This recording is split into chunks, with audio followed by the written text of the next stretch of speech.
I did have an experience where we were living in a home here in Bozeman, Montana, that we were renting, and there had been very serious mold contamination in the home, and we were going to have to find something else. So it was a very stressful time. We had a cat that seemed to be getting ill from the mold. I had a child that was ill from the mold, and we had to find another place to live. We decided that we would buy another place rather than renting, which meant that it was going to be, a time period. It took us about 6 weeks. So during that whole time, I was still trying to take care of 5 children. I was working about 30 hours a week, and we were house hunting. And it was in the fall, so the winter was coming, which is a significant event here in Montana. And you really want to have good housing for a large family by the time winter hits. And we couldn't stay there. Like, I had to sleep with the windows wide open, just, no matter how cold it was, just because the air was contaminated, with mold in that home. And one night after we had been searching and searching to find a home, eventually ended up in the house that I'm in now, where we've been for 15 years.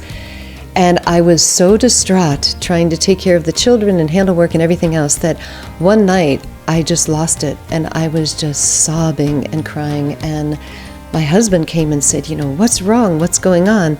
And I said, I can't find my home. And I was like beside myself, like I wasn't even really making sense. I was just like blabbering. And I just kept talking about, I can't find my home. No, and he said, well, we'll find a home. We'll look at more places. We'll find a home. I said, no, that's not it. That's not it. I'm not home. This isn't my home. Like Earth isn't my home. I have to find my home. It's somewhere out there in the stars. And I've lost my way, and I can't get back. And it was like I realized, this longing to find, where did I come from? Where was my original home? And somehow, connecting with color and sound, like somehow those things are key. And I do think, when I look at all these ancient ruins that are across the world, and sometimes you'll see something that is like a false door, and no one knows why. Or I'm sure there are people who have their theories, and there are probably people with theories that are a lot more scientific than mine. But I look at that and I think, well, it's a doorway.